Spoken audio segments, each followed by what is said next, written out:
Assalamu alaikum. Welcome to my new video. Today in this video we can discuss the PST test. जो कि PST का test हम discuss करेंगे, जो कि हुआ है बुनेर, कोहाट, तरा, आदमखेल, हंगू, खुरम और एग्जई डिवीजन्स में। और इस टेस्ट में जो पाक स्टडी, इंग्लिश और साइंस से रिलेटेड जो MCQ आए हैं वो मैं डिस्कस करूँगी with full explanation and correct option. इसके अलावा जो मैथ्स का से रिलेटेड MCQ हैं या उर्दू और इस्लामियात से रिलेटेड जितने भी MCQ आए हैं, सो उसकी कम्प्लीटली एक्सप्लेनेटरी वीडियो जो है वो आपको इस वीडियो के एंड में मिल जाएगी। सो स्टार्ट करते हैं क्वेश्चन नंबर 1 से। क्वेश्चन नंबर 1 है the causative agent of typhoid is. Option A है सैल्मोनेला टाइफी, ऑप्शन बी है कॉर्निबैक्टीरियम, ऑप्शन सी है माइकोबैक्टीरियम, ऑप्शन डी है क्लोस्ट्रीडियम।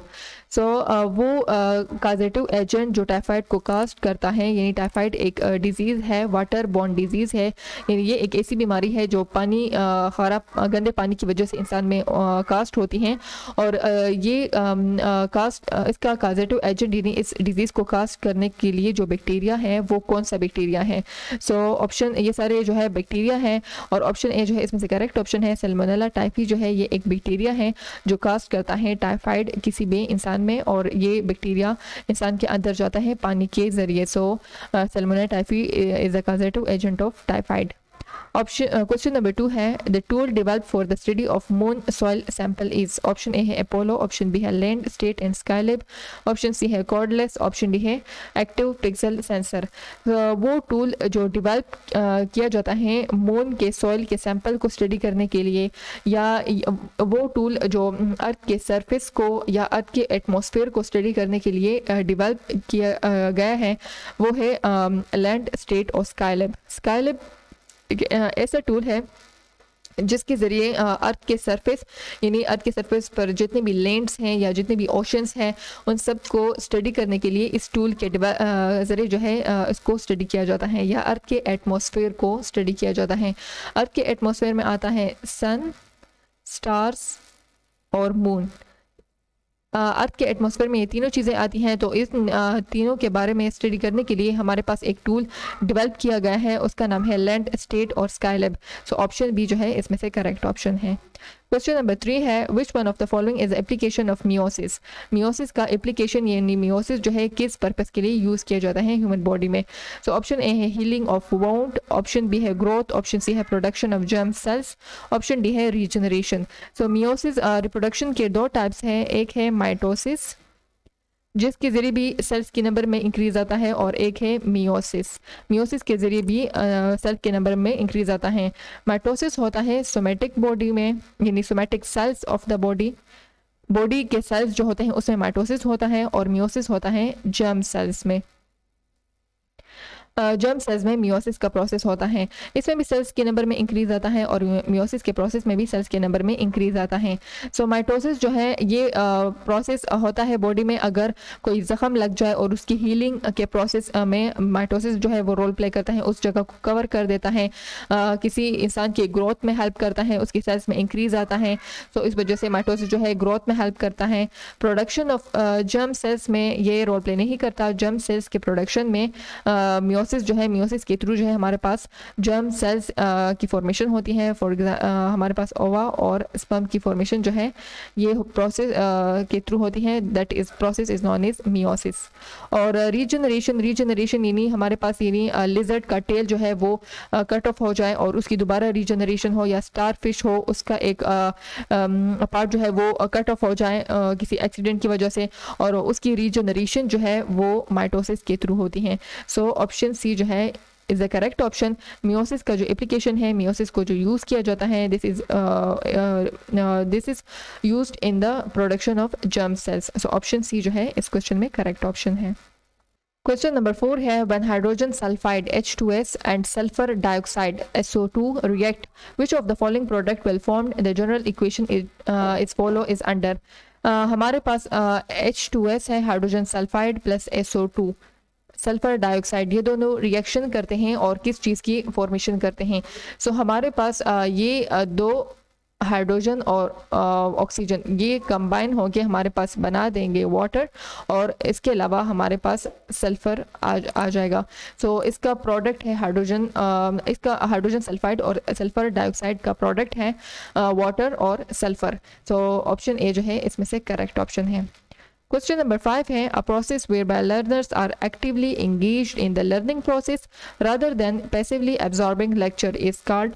ऑप्शन ए है एनवायरमेंटल एजुकेशन, ऑप्शन बी है सोशल एजुकेशन, ऑप्शन सी है informal education और option D है formal education. सो वो प्रोसेस जिसमें लर्नर्स जो हैं जो लर्निंग का प्रोसेस करते हैं वो एक्टिवली इंगेज्ड हो अपने लर्निंग के प्रोसेस में, यानी लर्नर्स जो है वो एक्टिवली अपने लर्निंग के प्रोसेस को में इंगेज्ड हो और वो कुछ चीज़ को लर्न कर रहे हो rather than passively absorbing lectures, यानी वो जो लर्न किया जाता है उन्हें लर्निंग के प्रोसेस में तो वो उसमें एक्टिवली इंगेज्ड हो रादर देन पैसिवली। सो उस टाइप ऑफ प्रोसेस को कहते हैं फॉर्मल एजुकेशन या इसे कहते हैं active learning process. Active learning process में क्या होता है, इसमें से स्टूडेंट जो है वो एक्टिवली इंगेज्ड होते हैं और इसमें से ये फॉर्मल एजुकेशन में स्टार्ट होता है फ्रॉम प्राइमरी स्कूल यानी from nurseries to university system, यानी नर्सरी से लेकर या प्राइमरी स्कूल सिस्टम से लेकर यूनिवर्सिटी तक ये फॉर्मल एजुकेशन जो है ये फॉलो किया जाता है। सो क्वेश्चन नंबर 5 में करेक्ट ऑप्शन है ऑप्शन डी। क्वेश्चन नंबर 6 है rationalism a dish regard human reason as the only reliable guide to knowledge not faith or experience। Option A है मेटाफिजिकल सिस्टम, ऑप्शन बी है logical system, option C है analytical system और option D है genital system. तो rationalism dish regard human reason as only reliable guide to knowledge not faith और experience, वो कौन से स्टेटमेंट्स है जो फेथ या एक्सपीरियंस के थ्रू इंसान में नहीं आते बल्कि वो सारे नॉलेज जो है वो इंसान गेन करता है and that knowledge is reality of the human, यानी वो इंसान की किसी रियलिटी के बेस पर होती हैं और that knowledge will be on the broad concept, यानी उसमें कोई ब्रॉड कॉन्सेप्ट होता है और उसमें रियलिटी होती है, वो कोई एक्सपीरियंस या किसी डिस्कवरी के अकॉर्डिंग नहीं होती, उसमें ना फेथ होता है और ना एक्सपीरियंस होती हैं। So that is known as metaphysical system. Option A is the correct option of question number 6। Question number 30 है that the speed of sound is highest in, option A है एयर, ऑप्शन बी है water, option C है iron, option D है both A and B. Speed of sound जो है किस में highest है, सो एयर में है 343 मीटर पर सेकेंड, वाटर में है अबाउट 1500 मीटर पर सेकेंड और आयरन में है अबाउट 5000 मीटर पर सेकेंड। सो आयरन में सबसे ज़्यादा है, सॉलिड में ज़्यादा होती हैं, उसके बाद लिक्विड में होती हैं और उसके बाद एयर में होती हैं, गैसियस फॉर्म में स्पीड की साउंड जो है वो सबसे कम होती है और सबसे ज़्यादा जो है वो सॉलिड में होती हैं। सो ऑप्शन सी जो है इसमें से करेक्ट ऑप्शन है, the speed of sound is great highest in iron. Question number 31 है the reaction between hydrochloric acid कहते हैं HCl को एंड सोडियम हाइड्रोक्साइड है NaOH to form sodium chloride NaCl की फॉर्मेशन करता है एंड वाटर की फॉर्मेशन करता है इज। ऑप्शन ए है एडिशन रिएक्शन, ऑप्शन बी है डिकम्पोजिशन रिएक्शन, ऑप्शन सी है सिंगल डिस्प्लेसमेंट रिएक्शन और ऑप्शन डी है डबल डिस्प्लेसमेंट रिएक्शन। रिएक्शन है बिटवीन HCl एंड NaOH, ये बनाता है हमारे पास NaCl और वाटर। इसमें से हाइड्रोजन जो है ये कंबाइन हुआ है सोडियम हाइड्रोक्साइड के OH पार्ट से और क्लोरीन जो है ये कंबाइन हुआ है सोडियम हाइड्रोक्साइड के सोडियम वाले पार्ट से। सो इसमें से हर एक कंपाउंड में डबल डिस्प्लेसमेंट हुई है, यानी हाइड्रोजन वहाँ पर गया है और ये सोडियम जो है ये यहाँ पर आया है, क्लोरीन जो है इसकी भी डिस्प्लेसमेंट हुई है। सो इसमें से डबल डिस्प्लेसमेंट हुई है, इसमें से कोई एडिशन नहीं हुआ, डिकम्पोजिशन नहीं हुई और सिंगल डिस्प्लेसमेंट नहीं हुई। सो इसमें से ऑप्शन डी जो है वो करेक्ट ऑप्शन है, that this reaction is a type of double displacement reaction. Question number 32 है the layer of the eye that is filled with blood vessel and that bring oxygen and nutrients to the eye is। Option A है sclerotic, option B है choroid, option C है retina, option D है both A and सी। वो कौन सा layer है आई का जो ब्लड वेजल्स ब्लड से फिल्ड हुआ होता है, यानी ब्लड वेजल होता है जिसमें ब्लड होता है और जिसका पर्पस ये होता है कि वो आई को ऑक्सीजन प्रोवाइड करता है और न्यूट्रिएंट्स प्रोवाइड करता है। सो तो इसमें से ऑप्शन बी जो है वो करेक्ट ऑप्शन है। कोरोइड का फंक्शन ये है कि ये ऑक्सीजन और न्यूट्रिएंट्स को आई को प्रोवाइड करता है और this is filled with blood vessel. So option B is the correct option of question number 32। Question number 41 है neither Salma nor Ayesha are dinner after a long day at work, at dinner after a long day at work. Identify the type of sentence, ये कौन सा type of sentence है? Option A है simple, option B है compound, option C है complex, option D है compound complex. So neither Salma nor Ayesha ate dinner after a long day at work। So ये एक सिंपल सेंटेंस है, ऑप्शन ए जो है इसमें से करेक्ट ऑप्शन है। कंपाउंड जो है कंपाउंड सेंटेंस की फॉर्मेशन होती है दो क्लासेस से और that classes will be joined by coordinating conjunction. और कम्प्लेक्स सेंटेंस की फॉर्मेशन भी इस तरह होती है that this is also formed by combination of two clauses and that are joined by subordinating conjunction। Compound और कॉम्प्लेक्स की सेंटेंस की फॉर्मेशन होती है from compound sentence and from complex. So इसमें से ऑप्शन ए जो है वो करेक्ट ऑप्शन है। क्वेश्चन नंबर 42 है the meaning of the word extirpate is, option A है to destroy completely, option B है टू थ्रो, ऑप्शन सी है टू बिल्ड, ऑप्शन डी है to wash thoroughly। So extirpate word का meaning है to destroy completely, option A जो है वो correct option है। क्वेश्चन नंबर 67 है when did Pakistan become member of the UNO, Pakistan जो है वो कब यूएनओ का मेंबर बना था? ऑप्शन ए है अगस्त 1948, ऑप्शन बी है अक्टूबर 1948, ऑप्शन सी है सितंबर 1947 और ऑप्शन डी है नवंबर 1948। सो पाकिस्तान जो है वो यूएनओ का मेंबर बना था 30 सितंबर 1947 को, 30 सितंबर 1947 को Pakistan become member of the UNO, option C जो है वो इसमें से करेक्ट ऑप्शन है। क्वेश्चन नंबर 68 है which of the following is not a UN agency, कौन सी जो है वो यूएन एजेंसी नहीं है? सो ऑप्शन ए है यूएनडीपी, ऑप्शन बी है डब्ल्यूएचओ, ऑप्शन सी है यूनेस्को, ऑप्शन डी है डब्ल्यूटीओ। सो इसमें से करेक्ट ऑप्शन है डब्ल्यूटीओ। डब्ल्यूटीओ जो है ये यूएन स्पेशलाइज्ड एजेंसी नहीं है, लेकिन ये अपने स्ट्रॉन्ग रिलेशन रखती है यूएन एजेंसी के साथ। इसकी इस्टेब्लिशमेंट के बाद, यानी जब ये इस्टेब्लिश हुआ तो इसकी इस्टेब्लिशमेंट के बाद जो है ये अपने यूएन के साथ अपने इस्टेब्लिशमेंट के बाद जो है अपने रिलेशन स्ट्रॉन्ग रखना चाहती हैं, मेंटेन करती हैं, अपने स्ट्रॉन्ग रिलेशन को मेंटेन करती हैं, बट ये जो है एक यूएन एजेंसी नहीं है। सो ऑप्शन डी जो है ये करेक्ट ऑप्शन है क्वेश्चन नंबर 68 में। क्वेश्चन नंबर 69 है after the failure of the war of independence in 1857 the British made the leaves of the dish miserable, option A है हिंदूज, ऑप्शन बी है Muslims, option C है Sikh, option D है Christians. So war of independence हुआ था 1857 को, मुसलमानों ने अपने हक के लिए जंग आज़ादी लड़ी थी, लेकिन उसमें वो नाकाम रहे। तो उसके बाद ब्रिटिश ने जो है किन की ज़िंदगी अजियतनाक बना दी थी। सो मुसलमानों ने अपने हक के लिए ये जंग लड़ी थी, सो इसी वजह से ब्रिटिश ने मुसलमानों की ज़िंदगी जो है वो अजियतनाक बना दी थी। उनके ऑप्शन बी जो है इसमें से करेक्ट ऑप्शन है Muslims. After the failure of the war of independence 1857 the British made the leaves of the Muslim miserable. Question number 70 है विच ग्रुप ऑफ ऑर्गेनिज्म में कंसिस्ट ऑफ वन और मोर sales, कौन सा टाइप ऑफ ऑर्गेनिज्म है जो बना है एक सेल से भी और जो बना है बहुत ज़्यादा सेल से भी, यानी जो यूनिसेलुलर भी है और जो मल्टी सेलुलर भी है? ऑप्शन ए है फंजाई। सो फंजाई जो है ये यूनिसेलुलर भी है, यानी कुछ फंजाई ऐसे हैं जो एक सेल से बने हैं और कुछ फंजाई ऐसे हैं जो मल्टी सेलुलर है, यानी वो बहुत ज़्यादा सेल से बने हैं। प्रोटिस्ट जो है ये भी यूनिसेलुलर है और मोनेरा जो है ये भी यूनिसेलुलर है। सो इसमें से ऑप्शन ए जो है वो करेक्ट ऑप्शन है। फंजाई जो है ये यूनिसेलुलर भी है और मल्टी सेलुलर भी है। प्रोटिस्ट जो है ये यूनिसेलुलर है और मोनेरा जो है ये भी यूनिसेलुलर है। सो क्वेश्चन नंबर 70 में करेक्ट ऑप्शन है ऑप्शन ए। क्वेश्चन नंबर 77 है dash the course of time he may see his mistake, choose the correct preposition. Option A है फॉर, ऑप्शन बी है इन, ऑप्शन सी है टू, ऑप्शन डी है from. सो इसमें से option A जो है वो करेक्ट ऑप्शन है, for the course of time he may see his mistake. Question number 78 है the number of different smells that a human can differentiate when his nose is at best can range between, यानी हमारे human की knows में जो है कितने smell receptors हैं। हर एक बॉडी के सेंस ऑफ ऑर्गन में कुछ रिसेप्टर्स होते हैं जो वो उस सेंस को डिटेक्ट करने के लिए कुछ रिसेप्टर्स प्रेजेंट होते हैं। सो नोज में जो रिसेप्टर्स प्रेजेंट है वो है अबाउट 4000 to 1000 रिसेप्टर्स जो हैं ये नोज में प्रेजेंट हैं and this is known as olfactory receptors और ये ऑल्फेक्शन यानी सेंस ऑफ स्मेल का काम करते हैं और डिफरेंट टाइप्स ऑफ स्मेल जो है वो ये स्मेल करते हैं through this receptors.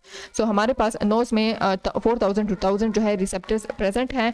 Option A जो है इसमें से करेक्ट ऑप्शन है और हमारे माउथ में जो रिसेप्टर्स हैं वो है अबाउट 1000 टेस्ट रिसेप्टर जो हैं 10,000 टेस्ट रिसेप्टर जो है they are present in mouth. Option A जो है वो करेक्ट ऑप्शन है क्वेश्चन नंबर 78 में। क्वेश्चन नंबर 79 है during digestion the secretion of dash break down the protein. Digestion के प्रोसेस में हमारे पास प्रोटीन के ब्रेक डाउन होती हैं कार्बोहाइड्रेट की और लिपिड्स की। उसके लिए अपने एक स्पेसिफिक एंजाइम्स होते हैं और अपना एक स्पेसिफिक एरिया होता है जहाँ पर उनकी डाइजेशन होती है। सो प्रोटीन की डाइजेशन कहाँ पर होती है? प्रोटीन की डाइजेशन होती है यहाँ पर है option A salivary gland, option B है स्टमक वॉल, ऑप्शन सी है पेंक्रियास, ऑप्शन डी है both B and C. So option B जो है वो करेक्ट ऑप्शन है। स्टमक वॉल में प्रोटीन के ब्रेक डाउन होती हैं और इसके लिए स्टमक वॉल जो जिस चीज़ की सिक्रीशन करता है ये जिन एंजाइम्स की जो एंजाइम जो है प्रेजेंट होता है वो है पेप्सिन और ट्रिप्सिन। पेप्सिन और trypsin they are responsible for the protein digestion for the protein break down. Pepsin और ट्रिप्सिन जो है ये स्टमक के वॉल में प्रेजेंट होते हैं और ये प्रोटीन की ब्रेक डाउन करते हैं जिसकी वजह से प्रोटीन जो है वो कन्वर्ट हो जाता है अमाइनो एसिड में। सो ऑप्शन बी जो है इसमें से करेक्ट ऑप्शन है। क्वेश्चन नंबर 80 है B.F. Skinner shown a system of reward and punishment shape a response through his experiment called option A classical condition, option B operant conditioning, option C positive conditioning and option D appreciable conditioning। B.F. Skinner एक scientist है, इसने एक experiment किया था जिसमें से behaviour की एक टाइप जो है जिसे कहते हैं ऑपरेंट कंडीशनिंग और ऑपरेंट कंडीशनिंग को ट्रायल एंड एरर कंडीशन भी कहते हैं और इस कंडीशन को कहते हैं क्लासिकल कंडीशनिंग टाइप 2। ये टाइप 2 ऑफ क्लासिकल कंडीशनिंग है। ऑपरेंट कंडीशनिंग में उन्होंने रेट पर एक एक्सपेरिमेंट किया था और स्किनर बॉक्स में जिसमें से जिसका स्टेटमेंट ये था that a system of reward and punishment shapes a response, यानी किसी रिवार्ड की वजह से या किसी पनिशमेंट की वजह से वो जो रिस्पॉन्स देता है सो उसके बेस पर इन्होंने एक्सपेरिमेंट किया था और उस टाइप ऑफ बिहेवियर को कहते हैं operant conditioning. So option B जो है इस क्वेश्चन में करेक्ट ऑप्शन है। क्वेश्चन नंबर 71 है identify the word with diphthong. Option A है स्लेयर, ऑप्शन बी है टियर, ऑप्शन सी है पावर, ऑप्शन डी है प्लेयर। सो डिप्थोंग जो है ये एक ऐसा टर्म है इंग्लिश में कि जो यूज़ किया जाता है जिसकी डिफिनीशन कुछ यूँ है that the sound formed by combination of two vowels in single syllable, यानी जिसकी फॉर्मेशन वो टाइप ऑफ साउंड जो है उसकी फॉर्मेशन हो जाए by combination of two vowels यानी दो वोवल्स की कम्बिनेशन से हमारे पास एक साउंड जो है वो बन जाए। सो उस टाइप ऑफ साउंड को कहते हैं डायप्थोंग। तो इसमें से है टियर में ई ए जो है ये एक वोवल दो वोवल लेटर्स हैं और इससे एक की साउंड की फॉर्मेशन हुई है टियर। सो ऑप्शन बी जो है इसमें से करेक्ट ऑप्शन है, इसमें से ये वाला टर्म जो है यूज हुआ है। क्वेश्चन नंबर 73 है the meaning of breakout it is. Option A है to end suddenly, option B है to reverse suddenly, option C है to start suddenly, option D है to stop suddenly. So breakout का meaning जो है वो है to start suddenly. Option C जो है वो इसमें से करेक्ट ऑप्शन है। क्वेश्चन नंबर 74 है she said it's cold, choose the correct indirect speech. Option A है she sees it was cold, option B है she said it was cold. So ये स्टेटमेंट जो है ये इनडायरेक्ट जो है इसका करेक्ट है। ऑप्शन बी जो है वो करेक्ट ऑप्शन है। ऑप्शन सी है she has said it is cold, option D है she said it is cold. Question number 75 है the form of verb used in present continuous is.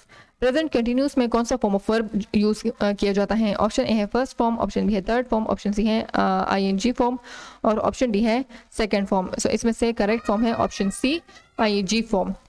Question number 81 है the beginning tender evaluation study BTES hypothesized that the acquisition of knowledge in the classroom is best conceived as a dish.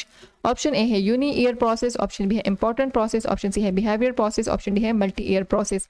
So BTES के according उन्होंने hypothesis की थी और hypothesis के according that the acquisition या gaining of knowledge is in classroom is best conceived as, यानी किसी classroom में नॉलेज को गेन करने के लिए अच्छे नॉलेज को गेन करना कितने ईयर का प्रोसेस है। सो 1 ईयर या 2 ईयर में कोई नॉलेज जो है वो नहीं गेन किया जाता है क्लासरूम में, उसके लिए मल्टी ईयर प्रोसेस है ये, और ये बहुत ज़्यादा साल जो है चाहिए होते हैं for the acquisition of knowledge. So option D जो है वो क्वेश्चन नंबर 81 में करेक्ट ऑप्शन है। क्वेश्चन नंबर 84 है the magnet made by iron are temporary magnet while the magnet made by dash are permanent magnet. वो magnet जिसकी formation होती है आयरन से, सो वो टेम्परेरी मैग्नेट होता है, और वो मैग्नेट जिसकी फॉर्मेशन किस वाले एलिमेंट से हो जो परमानेंट मैग्नेट की फॉर्मेशन में हेल्प करे। सो परमानेंट मैग्नेट की फॉर्मेशन के लिए स्पेशल एलॉय जो है वो यूज़ किया जाता है, जिसके लिए कौन कौन से एलिमेंट्स चाहिए होते हैं, जिसके लिए चाहिए होते हैं 3 एलिमेंट्स सच एज आयरन, निकल और कोबाल्ट। सो दीज 3 एलिमेंट्स जो है ये चाहिए होते हैं परमानेंट मैग्नेट की फॉर्मेशन के लिए। ऑप्शन ए है कॉपर, सो ये इनकरेक्ट है। ऑप्शन बी है सिल्वर, ये भी इनकरेक्ट है। ऑप्शन सी है निकल, ये करेक्ट ऑप्शन है। और ऑप्शन डी स्टील है, तो ये भी इनकरेक्ट है।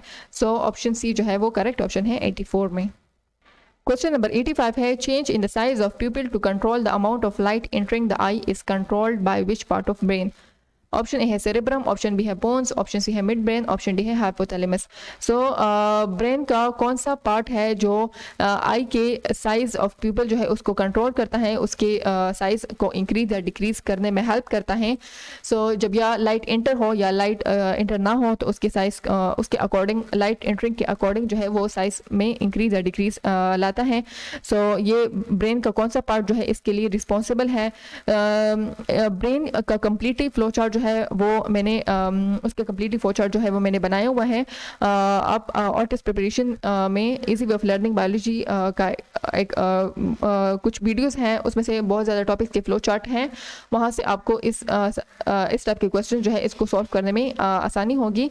सो वहाँ पर ब्रेन का मैंने कम्प्लीट फ्लो चार्ट बनाया हुआ है, जैसे कि ये है कि ब्रेन है, फर्स्ट पार्ट है इसका फोर ब्रेन, सेकेंड है मिड ब्रेन और थर्ड पार्ट है हाइंड ब्रेन। सो इसका मिड ब्रेन पोर्शन जो है ये रिस्पॉन्सिबल है प्यूपिल के साइज में चेंज लाने के लिए। जब लाइट इंटर हो आई को, सो उसमें से प्यूपिल का साइज जो है उसमें या इंक्रीज लाता है या डिक्रीज लाता है। So midbrain is responsible for that purpose. Option C जो है वो करेक्ट ऑप्शन है। क्वेश्चन नंबर 87 है trees that grow in coastal areas protect shoreline from being damage and act as a nurseries for marine organism is. Option A है cycas, option B है pines, option C है mangrove, option D है ferns. So वो कौन से type of trees है जो coastal areas में उनकी ग्रोथ की जाती हैं और जो प्रोटेक्शन का काम करते हैं ऑफ शोर लाइन, उसको डैमेज करने से बचाते हैं और मेरीन ऑर्गेनिज्म के लिए एक नर्सरी का काम देते हैं। सो वो कौन से टाइप ऑफ ट्रीज हैं। ऑप्शन सी जो है वो करेक्ट ऑप्शन है। मैंग्रोव जो है ये टाइप ऑफ ट्रीज भी हैं और ये श्रब के फॉर्म में भी होते हैं और ये ग्रो किए जाते हैं कोस्टल एरियाज में, और इसका पर्पज़ ये होता है कि ये मेरीन ऑर्गेनिज्म, वो ऑर्गेनिज्म जो पानी के अंदर हो, उनके लिए एक एज नर्सरी का काम भी करते हैं और शोर लाइन को डैमेज होने से भी बचाते हैं। सो ऑप्शन सी जो है वो इस क्वेश्चन में करेक्ट ऑप्शन है। क्वेश्चन नंबर 93 है the word vanity is antonym to. Option A है मोडेस्टी, ऑप्शन बी है कंपैशन, ऑप्शन सी है काइंडनेस, ऑप्शन डी है मॉडरेशन। वैनिटी का वर्ड यूज किया जाता है प्राइड ऑन वन सेल्फ, यानी अपने आप पर, अपनी एबिलिटीज़ पर, अपने आप को अप्रिशिएट करना, यानी अपने आप को पर गरूर करना, तो इसे कहते हैं वेनिटी। वेनिटी बातिल को भी कहते हैं। सो इसका एंटोनिम यानी इसका ऑपोजिट जो टर्म है वो है मोडेस्टी।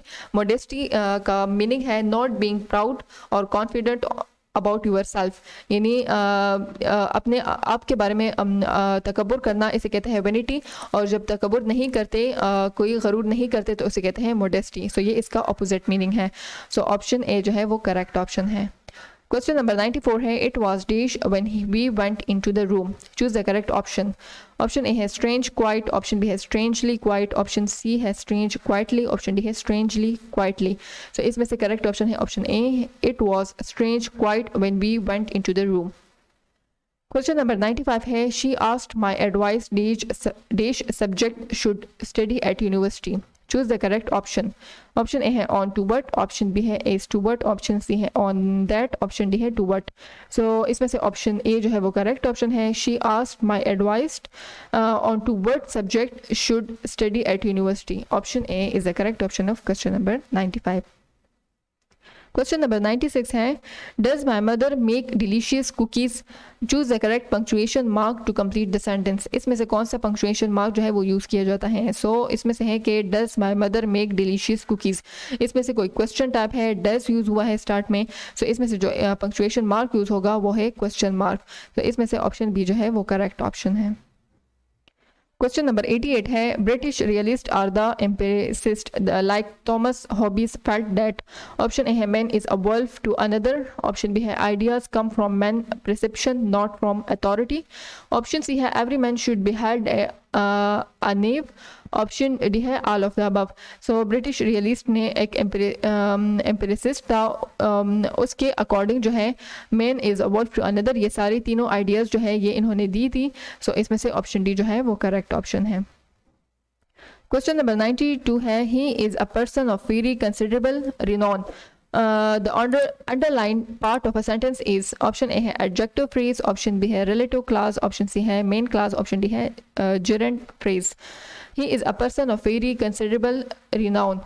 सो यहाँ पर पर्सन की डिस्क्रिप्शन दी जा रही है, यानी किसी पर्सन के बारे में ये बात की जा रही है जो तो जब किसी नाउन या प्रोनाउन के बारे में कोई एक्सप्लेनेशन दी हुई होती हैं सो उसे कहते हैं adjective phrase. So option A जो है वो करेक्ट ऑप्शन है। क्वेश्चन नंबर 97 है in first world war Turkey Germany Austria and dash were fighting against the allied forces. Option A है अफगानिस्तान, ऑप्शन बी है हंगरी, ऑप्शन डी सी है Vietnam, option D है France. So first world war में central power जो है ये लड़े थे अगेंस्ट अलाइड पावर्स।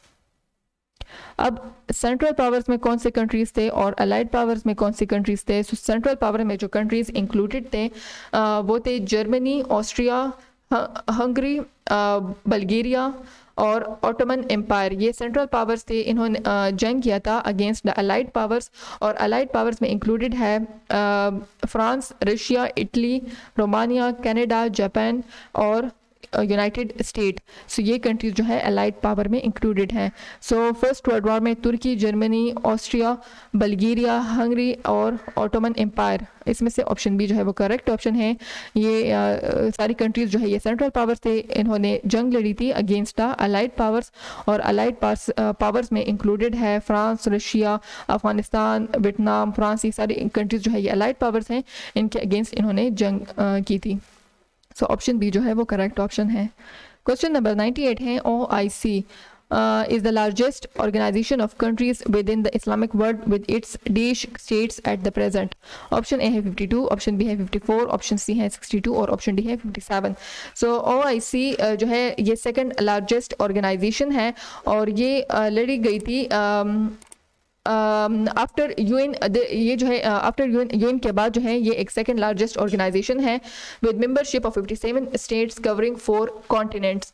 यानी ये एक सेकंड लार्जेस्ट ऑर्गेनाइजेशन है जो कि 57 कंट्रीज़ के मेंबरशिप पर बनाई गई थी और इन्होंने 4 कॉन्टिनेंट्स को कवर किया था। सो इसमें से ऑप्शन डी जो है वो करेक्ट ऑप्शन है with its 57 states at the present.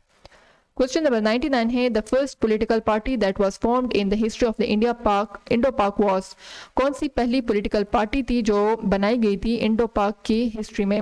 Option A है मुस्लिम लीग, ऑप्शन बी है कांग्रेस, ऑप्शन सी है MQM और ऑप्शन डी है नन ऑफ द अबव।